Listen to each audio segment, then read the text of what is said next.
Our first sentence is in Urdu, इन बेचारों के साथ तो यक न शुद्ध दो शुद्ध वाली सूरत हाल हो गई. The situation was a double whammy for the poor guys. The situation was a double whammy for the poor guys. Double whammy एक फ्रेज़ है जिसका मतलब है कि कोई दो मुसीबतें इकट्ठी नाजिल हो जाना, जैसे उर्दू में हम कहते हैं यक न शुद्ध दो शुद्ध. हिफाजती इक़दामात की फराहमी की खिलाफ वर्जी पर फैक्ट्री इंतज़ामिया को सख्त जुर्माना हुआ.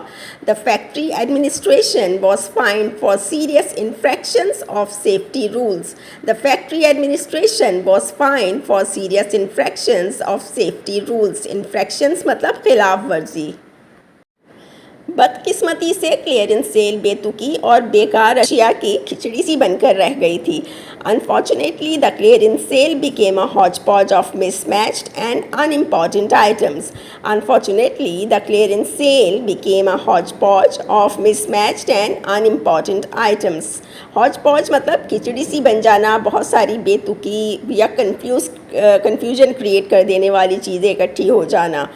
And the last sentence of today's video is जहाँ जहाँ मैंने बीज उगाए हैं वहाँ मैंने निशान लगा दिए हैं. I have put some markers where I planted the seeds. I have put some markers where I planted the seeds. यानी पुट मार्कर्स ये भी एक फ्रेज़ है, निशान ज़दा कर देना, निशान लगा देना.